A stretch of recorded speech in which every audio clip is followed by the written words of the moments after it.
भाई वो कौन सी चीज है जिसकी वजह से आपने बरेलवियत छोड़ दी?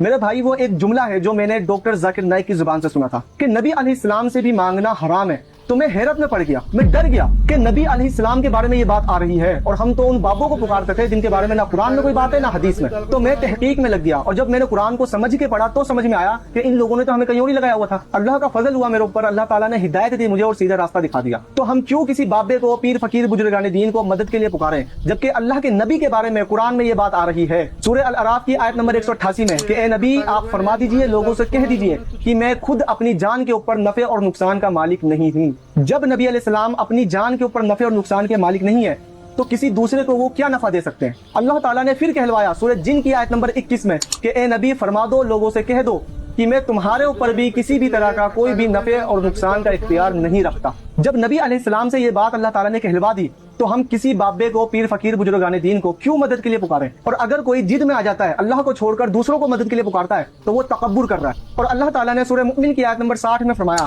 वक़ाला रब्बुकुम उदऊनी अस्तजिब लकुम, तुम्हारे रब का फरमान है कि मुझसे दुआ मांगो, मैं तुम्हारी दुआ कबूल करूंगा। और जो मुझसे दुआ नहीं मांगेगा, हमारी इस दुआ वाली इबादत से तकब्बुर करेगा, सयदखुलून जहन्नम दाखिरीन, तो उसे हम जलीलो खार करके जहन्नम में दाखिल कर देंगे। अल्लाह का फजल है कि अल्लाह ताला ने मुझे हिदायत दी और अल्लाह से दुआ है कि अल्लाह ताला हम सब को किताब और सुन्नत के मुताबिक चलने की तौफीक अता फरमाए। आमीन। मुरामिद दाल को छोड़ना तो